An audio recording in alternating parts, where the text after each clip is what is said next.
Today, we are going to discuss the three universal characteristics of existence in Theravada Buddhism. Lord Gautama Buddha lived and taught in India during the 6th and 5th century before Christ. The Buddha gained enlightenment as a Samma Sambuddha by realizing the Four Noble Truths with no assistance from any teacher.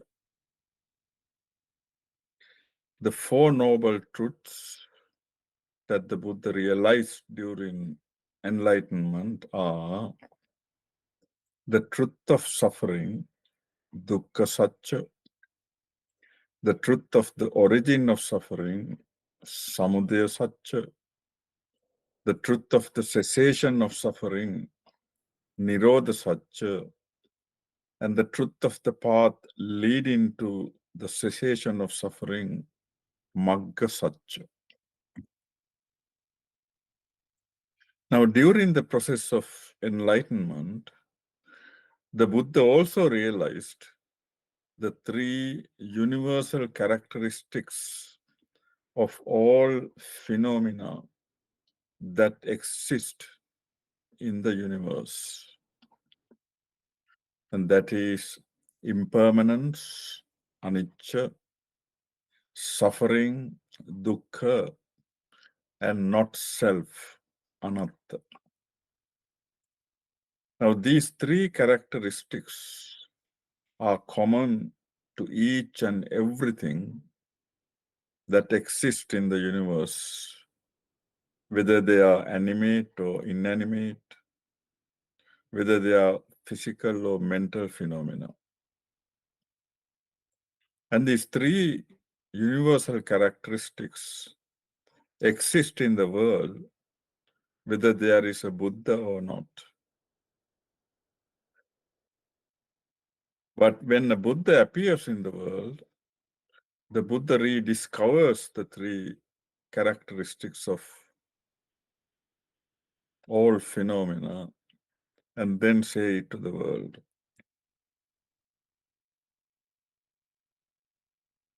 Now, the two characteristics of impermanence and suffering existed in the other religions that existed in India during the time of the Buddha. But not self is unique to Buddhism because it was discovered by the Buddha during the process of enlightenment. But through ignorance, we see what is impermanent as permanent, what is suffering as pleasurable, and what is not self as self. And as a result, we continue to exist in the cycle of birth and death, samsara, experiencing all the suffering associated with it. Now, impermanence and not self apply to both the animate and inanimate things, whereas suffering applies only to living beings. Now, the first universal characteristic is impermanence, anicca. Now, anicca is a word in the Pali language. A means absence, nicca means permanence or continuity. So, anicca means absence of permanence or continuity. And impermanence is one of the key aspects of the Buddha's teaching. And impermanence is the basis for the other two characteristics of suffering and not self. Now, everything that exists in this universe, from microcosmic to macrocosmic, is all impermanent. But they rise and fall at such a high speed that superficially they give the false impression of being permanent. And that is an illusion. Only a closer and deeper examination will reveal their transient, ephemeral, and impermanent nature. One can say it is similar to a cartoon film. Now, in a cartoon film, the cartoon frames are projected onto a cinema screen, with each cartoon frame followed by another cartoon frame with a different content in such rapid succession that this gives the false impression of being a continuous film. So whoever is watching the cinema screen will see only a continuous picture, not as a succession of separate cartoon frames. Now, according to the Buddha's teaching, nothing in this universe arises by chance or due to creation by any creator. Everything appears through a conditioned process, conditioned by preceding causes and conditions, which are also impermanent. So when the preceding conditions and causes change or cease to exist, the conditioned things also cease to exist. So nothing in this universe stays for 2 consecutive moments. They arise and they cease from moment to moment. So everything lacks any permanence and are all in a constant state of flux. Now, the change in mental and physical phenomena can happen at a gross level and a subtle level. Now, the changes at a gross level can be witnessed by us. We can notice changes in ourselves, growing up, getting older, becoming ill, and die.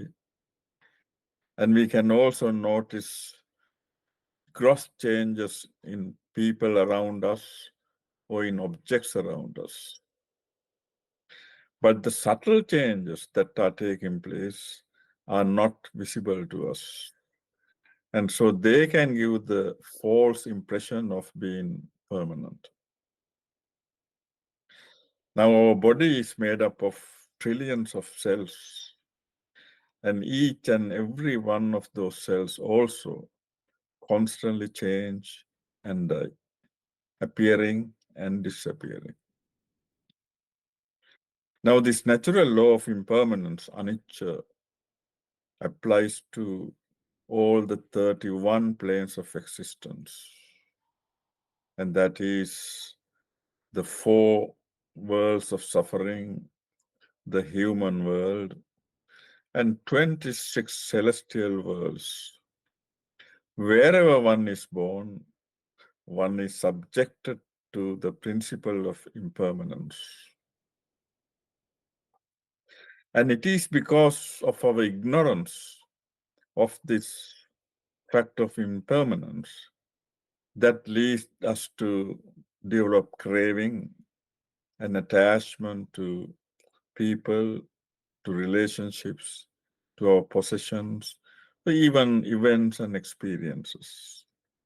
And that can only lead to unavoidable suffering for us. The second universal characteristic is suffering, dukkha. Now, the Pali word dukkha is difficult to translate into English. It is generally translated as suffering, but suffering does not convey the exact meaning of the Pali word dukkha. And one can say the Pali word dukkha also means not only suffering, but dissatisfaction, unsatisfactoriness, and stress. So this characteristic of dukkha not only applies to physical and mental suffering, but also to happiness and pleasure, because happiness and pleasure are also impermanent and transient. And when that happens, it leads to inevitable suffering. And when the Buddha described the first noble truth of suffering, Buddha said, birth is suffering, aging is suffering, sickness is suffering, death is suffering, sorrow, lamentation, pain, distress, and despair are suffering. Association with what is unpleasant is suffering. Separation from what is pleasant is suffering. Not getting what one desires is suffering.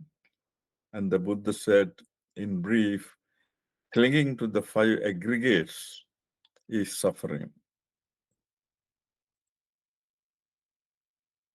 According to Buddha's teaching, what we call a person, being, or an individual is nothing but a psychophysical complex made up of five aggregates.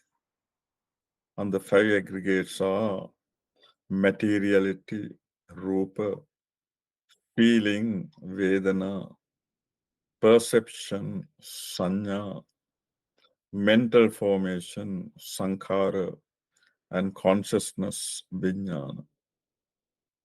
Now, materiality or rupa represents our physical aspect, while feeling, perception, mental formation, and consciousness represent our mental actions. And all these five aggregates are impermanent and they change from moment to moment with no stability. In a discourse called Dukkhata Sutta of the Samyutta Nikaya, that is the collection of the Buddha's connected discourses, the Buddha described three different types of suffering. First is suffering due to physical pain or mental distress, dukkha, dukkha. And the second type is suffering due to the inherent nature of change, viparinama dukkha. Third type is suffering due to the impermanent nature of all conditioned physical and mental phenomena, sankhara dukkha. Now, suffering due to physical pain or mental distress is what we generally experience as suffering. Viparinama dukkha is the suffering due to the inherent nature of even pleasure and happiness that can also cease to exist, leading to suffering. And sankhara dukkha, that is suffering due to the impermanent nature of conditioned phenomena, is what Buddha would have meant when the Buddha said the five aggregates of clinging is suffering.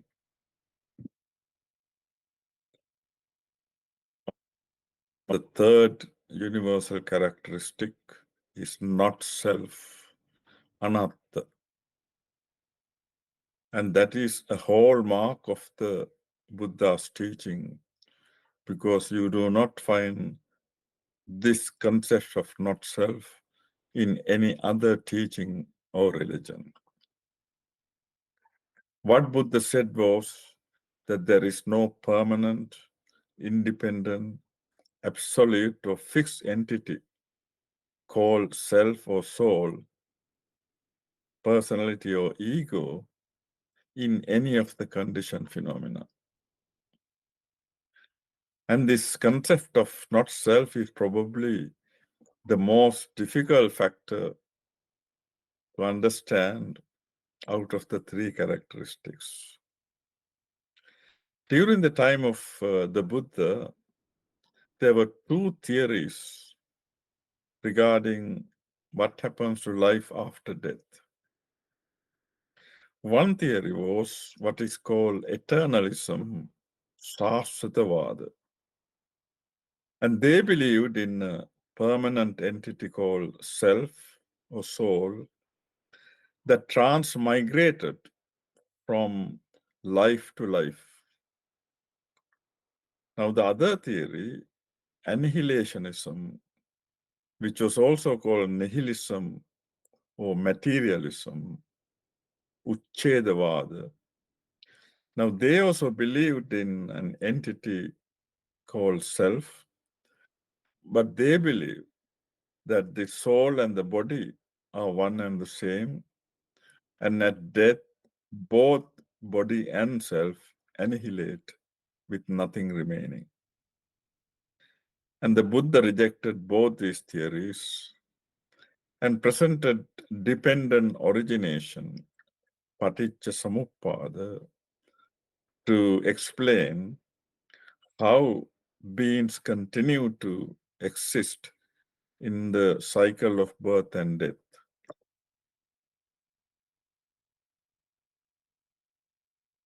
Buddha called dependent origination the middle path, middle way. And the dependent origination explains how suffering arises and how we continue to exist in the cycle of birth and death.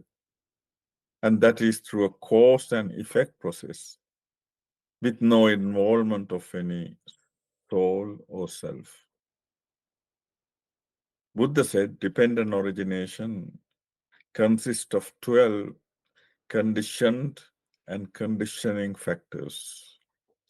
And they are ignorance, avijja, mental formation, sankhara, consciousness, vijnana, name and form, nama, rupa, the six sense spaces, salayatana, contact, phassa, feeling, vedana, craving, tanha, clinging, upadana, becoming, bhava, birth, jati, and aging and death, jara, marana.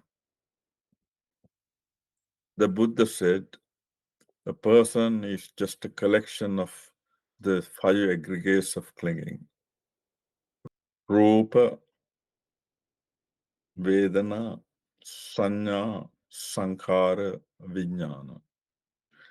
And all the 5 aggregates are conditioned by preceding physical and mental antecedent conditions, and they change from moment to moment with no stability and no entity called a self or soul. And we have no control over them.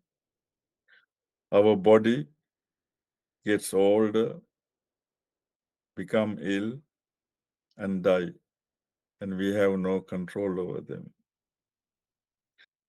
We have no control over our mind either, which cannot stay still and is like a wild monkey in the jungle. But through our ignorance, we call the 5 aggregates I or me, and we attach ourselves to them. There's a discourse called Sakkaya Sutta of the Samyutta Nikaya. In that discourse, the Buddha described the 5 aggregates of clinging as Sakkaya. And Buddha said the wrong view of believing any of the five aggregates as self or soul is Sakkaya Ditthi. And Sakkaya Ditthi is one of the 10 fetters which bind and chain us to the cycle of birth and death, the samsara. In a discourse called Anatta Lakkana Sutta of the Samyutta Nikaya, the Buddha was teaching 5 ascetic companions who had supported him during 6 years of his struggle to attain enlightenment. And the Buddha was asking them, is form, the rupa, permanent or impermanent? And they said impermanent. Is what is impermanent pleasure or suffering? And they said suffering. Is what is impermanent suffering and subject to change fit to be regarded as this is mine, this I am, this is myself? And they said no. The Buddha repeated the same questions with regard to the other 4 aggregates of feeling, perception, mental formation, and consciousness. So, through that process of questions and answers, the Buddha showed that the 5 aggregates are impermanent and suffering, and so cannot be regarded as mine, I am, or myself. Now, while describing the second noble truth, the Buddha described the main cause of suffering as craving, tanha. The main cause of craving is ignorance of the 3 universal characteristics. So, whoever intends to follow the Buddhist path of liberation from suffering, that is the Noble Eightfold Path, one must realize the 3 universal characteristics, not by learning them or through intellectual analysis, but through experiential understanding, through insight meditation, vipassana bhavana. Thank you very much.